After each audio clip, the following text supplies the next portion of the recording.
नमस्कार, मैं कमलेश कबीर आपका एक बार फिर स्वागत करता हूं इस नए एपिसोड में। आज के इस एपिसोड में हम बात करेंगे गंगा जमुनी तहजीब की और साथ में ही बात करेंगे कि आखिर हिंदू बाहुल्य इस देश में हिंदुओं का दुश्मन कौन है और किस तरीके से समय समय पर हिंदुओं को बांटने की राजनीति की जा रही है।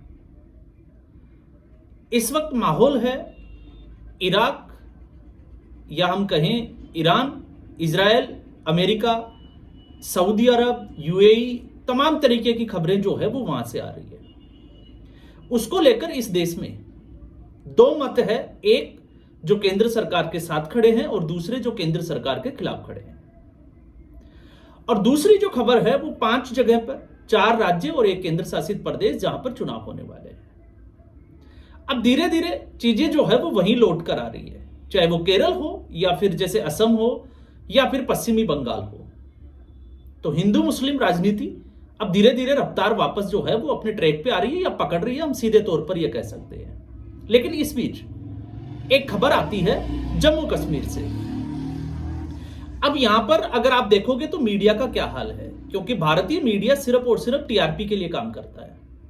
अब टीआरपी के लिए कैसे काम करता है, आप देखिए, एक भी ऐसा कोई न्यूज चैनल नहीं होगा जिसने सीमा हैदर और सचिन उसकी स्टोरी को कम से कम 4 से 5 महीने तक नहीं चलाया हो। आप सोचकर देखिए, आखिर सीमा हैदर जो है वो कौन सी भारत के लिए उपलब्धि है, लेकिन फिर भी मीडिया में उसको जगह दी गई। और ऐसी घटनाएं जिसपे टीआरपी नहीं मिलती, उन खबरों को मीडिया जो है वो हाथ तक नहीं लगाता या हम कहें कि छूता तक नहीं है। तो इस वक्त इन सब घटनाक्रम के पीछे अफवाहों का दौर चल रहा है, आप उसकी बात कर सकते हैं। लेकिन उसके बीच में जम्मू कश्मीर से एक खबर ऐसी आई जिसके ऊपर मीडिया में कोई जगह या किसी भी चैनल के ऊपर बहस होती हुई दिखाई नहीं दी, जबकि वो वहां पर बहस होनी चाहिए थी। अब जम्मू कश्मीर में इस वक्त क्या चल रहा है, आपने देखा, उमर अब्दुल्ला। हम बात कर सकते हैं अभी नेशनल कॉन्फ्रेंस की सरकार की। तो नेशनल कॉन्फ्रेंस की सरकार है और नेशनल कॉन्फ्रेंस की सरकार, या हम कहें कि गांधी परिवार का करीबी रहे, क्योंकि जवाहरलाल नेहरू ने जो हिंदू शासक था जम्मू कश्मीर का, उसको विस्थापित होने के लिए मजबूर कर दिया। किसकी वजह से? शेख अब्दुल्ला की दोस्ती की वजह से। तो आप देखिए, एक समय ऐसा था जब जम्मू कश्मीर में हिंदू राजा हुआ करता था, वहां पर पंडित जो है वो हुआ करते थे, रहते थे। और आज स्थिति क्या है आप देख सकते हैं। पाकिस्तान की बात तो खुले तौर पर तो नहीं, लेकिन पाकिस्तान समर्थक लोग जो है वो जम्मू कश्मीर में रहते हैं। तो नेशनल कॉन्फ्रेंस सरकार फारूक अब्दुल्ला के बेटे उमर अब्दुल्ला के। इस वक्त विपक्ष की जो सरकारें हैं, विपक्ष की जो पार्टियां हैं, वो एलपीजी को लेकर, पेट्रोल को लेकर, डीजल को लेकर केंद्र सरकार के ऊपर हमलावर है।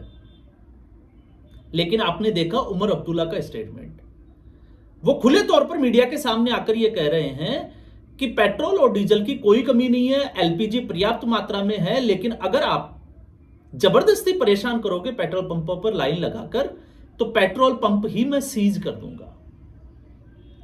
अब इसको देखकर तो कोई भी भारतीय जो है वो अपने आप को या ये सोचने पर मजबूर कर देगा कि उमर अब्दुल्ला सरकार के साथ खड़ा है और वो उनकी प्रशंसा में कसीदे पढ़ने लग जाएगा। ये एक जो पहलू जिसकी हम बात करें। दूसरा, आप देखिए, जब भी विपक्ष की जिस गठबंधन का हिस्सा है, फारूक अब्दुल्ला जिस गांधी परिवार का करीबी है, जब यह विपक्ष ये कहता है कि चुनावों में गड़बड़ी होती है, तो उमर अब्दुल्ला उसको सिरे से खारिज कर देते हैं। मैं ईवीएम की बात कर रहा हूं और चुनाव आयोग की बात कर रहा हूं। और एक बार नहीं, कई मंच से जो है वो उमर अब्दुल्ला को आप ऐसा कहते हुए सुनोगे। तो फिर सवाल यह उठता है कि आखिर उमर अब्दुल्ला केंद्र सरकार के साथ क्यों खड़े हैं, आखिर वो केंद्र सरकार के साथ समर्थन क्यों करते हैं। तो आपने देखा, कुछ ही दिन पहले प्रधानमंत्री नरेंद्र मोदी ने 5,000 करोड़ की अतिरिक्त सहायता राशि भेजी जम्मू कश्मीर के लिए। तो इस देश में 2014 से पहले की स्थिति और 2014 के बाद की स्थिति यह रही कि केंद्र सरकार ने, स्पेशली हम बात करेंगे नरेंद्र मोदी ने, विकास कार्यों पर जितना जो पैसा खर्च किया, जम्मू कश्मीर या जमहूरियत को मुख्य धारा में लाने के लिए शायद ही किसी सरकार ने किया होगा। तो ये क्यों किया गया, कैसे किया गया, आप देखिए। और उमर अब्दुल्ला नरेंद्र मोदी के इतने बड़े प्रशंसक क्यों है? प्रशंसक इसलिए है क्योंकि जम्मू कश्मीर के विकास कार्यों के लिए उमर अब्दुल्ला को पैसा चाहिए, उसके सरकार चलाने के लिए केंद्र सरकार से पैसा चाहिए। इसके अलावा अगर आप यह देखोगे कि वो केंद्र सरकार के साथ है या फिर वहां के हिंदुओं की अल्पसंख्यक की जो आबादी है, क्योंकि यहां पर अल्पसंख्यकों को लेकर जो है वो लगातार यही सोचा जाता है कि मुस्लिम आबादी अल्पसंख्यक है, लेकिन ये सच्चाई नहीं है। जम्मू कश्मीर में अगर आप कश्मीर में देखोगे तो हिंदू और सिख जो है वो अल्पसंख्यक है। तो इस सरकार ने इनके लिए किया क्या? तो अगर आप इसको खोजने बैठोगे तो मैं अगर आपको एक श्रृंखलाबद्ध तरीके से बात करूं तो 1989-90 की हम बहुत चर्चा करते हैं। किस तरीके से मस्जिदों से ऐलान किया गया, हिंदुओं को विस्थापित होने के लिए मजबूर किया गया, उनकी संपत्तियों पर कब्जा कर लिया गया, महिलाओं के साथ बलात्कार किए गए, हत्याएं कर दी गई। और फिर उसके बाद में, क्योंकि 2014 के बाद में एक उम्मीद बनी कि नरेंद्र मोदी की सरकार है, और नरेंद्र मोदी की सरकार ने क्या किया? तो नरेंद्र मोदी की सरकार ने क्या किए? तो पहला अगर आप देखोगे तो राम मंदिर का मुद्दा हो, या फिर जैसे वक्फ को लेकर संशोधन अधिनियम बिल हो, सीएए हो, या फिर अगर आप देखोगे तो और भी ऐसी बहुत सारे चीजों में सुधार किए। और अब यूसीसी चल रहा है, वन नेशन वन इलेक्शन की बातचीत चल रही है, और इसी बीच एक तरीके से अगर आप देखोगे तो इस वक्त केंद्र सरकार जो कर रही है, और उसमें बड़ा ऐलान कल ही जो है वो एक ऐलान हुआ कि भारत नक्सल से फ्री हो गया। तो नक्सलवाद कितने राज्यों में था? लगभग 12 राज्यों में, 10 से 12 राज्य आप कह सकते हैं, जिसके 200 जिले चपेट में थे। तो आप सोचकर देखिए कि 200 जिलों में केंद्र सरकार नक्सलवाद से निपट लेती है। जम्मू कश्मीर में धारा 370 केंद्र सरकार हटा देती है, और 2023 के बाद में एक बार भी जो है वो सेना के गाड़ियों के ऊपर पत्थर नहीं मारे गए। तो पत्थरबाजी की घटना जो है वो जीरो हो जाती है। तो आतंकवाद तो सिर्फ और सिर्फ कश्मीर के रास्ते ही है। तो आतंकवाद खत्म क्यों नहीं हुआ पूरे तरीके से? कभी तो जो है वो हमें ये विचार करना चाहिए, क्योंकि हम लगातार जो है वो पीओके की बात करते हैं, और पीओके लेना जो है वो अगर हम कहें कि बहुत आसान काम है इस सरकार के लिए, लेकिन आप सोचकर देखिए कि पीओके लेना जो है वो ज्यादा जरूरी है या जम्मू कश्मीर को सही रास्ते पर लाना ज्यादा जरूरी है। और मैं ये क्यों कह रहा हूं?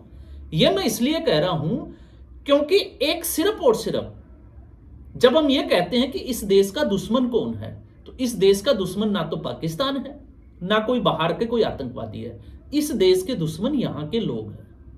वो लोग हैं जो आतंकवादियों को पनाह देते हैं, आतंकवादियों को रसद सामग्री राशन देते हैं, उनको यहां की जो है वो सूचनाएं देते हैं, या फिर हम कहें कि इससे भी ज्यादा अगर कोई है तो जब ये लोग पकड़ में आते हैं तो मानवाधिकार के नाम पर सुप्रीम कोर्ट में जाकर जो है वो इनके लिए गिड़गिड़ाने लग जाते हैं। फिर चाहे वो धारा 370 का हो, अफजल गुरु का मामला हो, या फिर याकूब मेनन का मामला हो, यासीन मलिक, आप उसको भी जो है वो जम्मू कश्मीर से है तो आप उसको भी देख सकते हैं। तो अगर आप दुश्मन की बात करोगे तो दुश्मन कौन हुए? दुश्मन हुए जयचंद, जो हमारे बीच में बैठे हैं। सुप्रीम कोर्ट अगर हस्तक्षेप नहीं करता तो शायद हम आज आतंकवाद से भी मुक्त होते, क्योंकि सरकार उस रास्ते पर आगे बढ़ रही थी। लेकिन अचानक से चुनाव हुए, और चुनावों के बाद आपने देखा जब प्रेसिडेंट रूल था तब ऐसा कुछ नहीं हुआ, लेकिन जैसे ही चुनाव हुए उसके बाद में ठीक उसी रास्ते पर जम्मू कश्मीर वापस लौटने लगा। तो कुछ लोग जो है वो तर्क देते हैं कि पहलगाम की जो घटना हुई तो कुछ बाजार जो है वो जम्मू कश्मीर में बंद कर दिए गए। वो जम्मू कश्मीर में बाजार इसलिए बंद नहीं हुए कि वहां पर हिंदू मारे गए, वो बाजार इसलिए बंद हुए थे कि उस पर्यटकों के ऊपर जो गोलियां चलाई उससे पर्यटन का धंधा जो है वो मंदा पड़ गया, खत्म हो गया, उससे उनकी रोजी रोटी पर खतरा आ गया। तो ये घड़ियाली आंसू उसके लिए थे, आप लोगों को गुमराह करने के लिए। जम्मू कश्मीर में 26 जो है वो पर्यटक मारे जाते हैं, आतंकवादी गोलियों से भून दिए जाते हैं। बावजूद इसके जम्मू कश्मीर की कितनी आबादी ने उनकी सहायता के लिए आगे हाथ बढ़ाए, जबकि ईरान में क्या चल रहा है उसके लिए यही आबादी जो है वो 600 करोड़ रुपए की सहायता राशि इकट्ठा कर लेती है। और वो ईरान जिसका अली खामनेई जो मारा गया वो ये कहता था कि वहां पर मुसलमानों को दबाया जाता है जम्मू कश्मीर में। तो आप सोचकर देखिए दोगलापन और दोगलापन की हद क्या हो। और जब हम इस सरकार की बात करते हैं तो इस सरकार ने क्या किया, हिंदू विस्थापितों के लिए एक कॉलोनी बसाई गई थी जम्मू में, मुट्ठी एक जगह है। तो मुट्ठी प्रशासन में जो जम्मू की जो डेवलपमेंट अथॉरिटी है, जैसे ही सरकार बनी उसने बुलडोजर चला दिए उनकी दुकानों के ऊपर, जो अस्थायी दुकानें उनको रोजी रोटी कमाने के लिए दी गई थी। आप फैक्ट्स जो है वो गूगल पर जाकर चेक कर सकते हैं। लेकिन आज हम इसका जिक्र क्यों कर रहे हैं? आज हम इसका जिक्र इसलिए कर रहे हैं क्योंकि उसी जम्मू कश्मीर की विधानसभा में एक प्राइवेट बिल लाया जाता है भारतीय जनता पार्टी की तरफ से। बलजिंदर सिंह मनकोटिया उस बिल को पेश करते हैं। प्राइवेट बिल में यह कह रहा हूं क्योंकि वो सरकार का बिल नहीं है। और बिल में क्या था? बिल में यह था कि जिन हिंदू मंदिरों के ऊपर दूसरे समुदाय के लोगों ने कब्जा कर लिया, उसकी संपत्ति के ऊपर उनको संरक्षण दिया जाए, उनको सूचीबद्ध किया जाए। लेकिन जैसे ही यह बिल विधानसभा में जो है वो पेश होता है, इसको खारिज कर दिया जाता है उप मुख्यमंत्री के द्वारा। अब आप सोचकर देखिए कि उप मुख्यमंत्री कौन? सुरेंद्र चौधरी। इसलिए मैंने कहा कि हमारे दुश्मन जो है कोई और नहीं है, ऐसे जयचंद है जो चाहे सुप्रीम कोर्ट में बैठे हो, जो फैसला दिया हो, या फिर सुरेंद्र चौधरी जैसे लोग। और फिर उसके बाद में यह कहना कि जो सरकार है वो धर्मनिरपेक्षता पे और सद्भावना के साथ सभी समुदायों को साथ लेकर काम कर रही है। तो अगर सभी समुदायों को साथ लेकर काम चल रही है तो जम्मू कश्मीर में आज भी जो कश्मीर जो विस्थापित हो गए और जो मंदिरों की भूमि है उसको सूचीबद्ध क्यों नहीं किया गया? उनको वापस बसाने के लिए इस सरकार ने क्या काम किए, जबकि यह सरकार जो है वो केंद्र सरकार से विकास के नाम पर हो या किसी भी तरीके से पैसे ले रही है। तो इसलिए हमने कहा कि यहां पर जो है वो ना तो जयचंदों की कमी है और ना ऐसे लोगों की कमी है। और फिर भी अगर आपको यह लगता है कि गंगा जमुनी तहजीब बह रही है तो फिर आप सोचकर देखिए इस गंगा जमुनी तहजीब के क्या हालात हैं। तो आज भले ही हम जो है वो बाहर से या दिखावे के लिए या पॉलिटिकल पार्टियां जो है वो अपने फायदे के लिए किसी भी तरीके का जो है वो स्टेटमेंट दें, लेकिन सच्चाई यह है कि इस देश का जो बंटवारा हुआ मजहब के आधार पर और जो मजहबी लोग यहां रुक गए, आज भी उनका दिल और दिमाग जो है वो उस तरफ के लिए जो है वो धड़कता है। बहुत कम ऐसे लोग होंगे जो भारत से प्यार करते होंगे, और यह सच्चाई है। और मुझे लगता है कि इस सच्चाई को हर व्यक्ति को स्वीकार कर लेना चाहिए। पॉलिटिकल पार्टियां अपना नैरेटिव सेट करेंगी क्योंकि उनको वोट बैंक प्यारा है। और फिर हम आते हैं दूसरे जयचंदों को, क्योंकि जब हम इसकी बात करते हैं तो आज आप देखिए प्रधानमंत्री नरेंद्र मोदी एक यूजीसी को लेकर किस तरीके से एक जो है वो पूरे समाज को नरेंद्र मोदी के खिलाफ किया जा रहा है। ठीक है, मान लेते हैं गलत था, क्योंकि मैं भी मानता हूं कि वो गलत था, लेकिन इसका मतलब ये नहीं था कि हम जो है वो सरकार के खिलाफ खड़े हो जाएं। अगर इस सरकार के खिलाफ खड़े हो गए या फिर योगी आदित्यनाथ के खिलाफ उनको घेरने के लिए, सत्ता से बाहर करने के लिए जिस तरीके से एक माहौल बनाया जा रहा है और जिसमें अभी मुक्तेश्वरानंद जैसे जयचंद जो है वो शामिल हो जाएं, तो आप समझ सकते हैं कि इस देश की स्थिति और परिस्थिति किस तरीके की हो सकती है। अगर हम लोग जो है वो आज नहीं समझे तो फिर कब जागेंगे? इसलिए मीडिया जो है वो टीआरपी में लगा हुआ है और हम लोग जो है वो सिर्फ पार्टीबाजी में फंसे हुए हैं कि ये पार्टी और इस पार्टी के हम समर्थक हैं, इसलिए हम दूसरी पार्टी कुछ भी करे हम उसके खिलाफ खड़े हो जाएंगे। तो आज हमें जरूरत है हमारे अंदर छिपे हुए जयचंदों को समझने की, जो ऐसे लोगों की मदद के लिए बीच में आकर जो है वो खड़े हो जाते हैं। और ऐसा अभी से नहीं, इतिहास है, हजारों साल से जो है वो ऐसा ही इस देश में होता आया है। तो आज के एपिसोड में बस इतना ही। उम्मीद करूंगा वीडियो एपिसोड आपको पसंद आया होगा। वीडियो को लाइक करें, शेयर करें, चैनल जरूर सब्सक्राइब करें। धन्यवाद।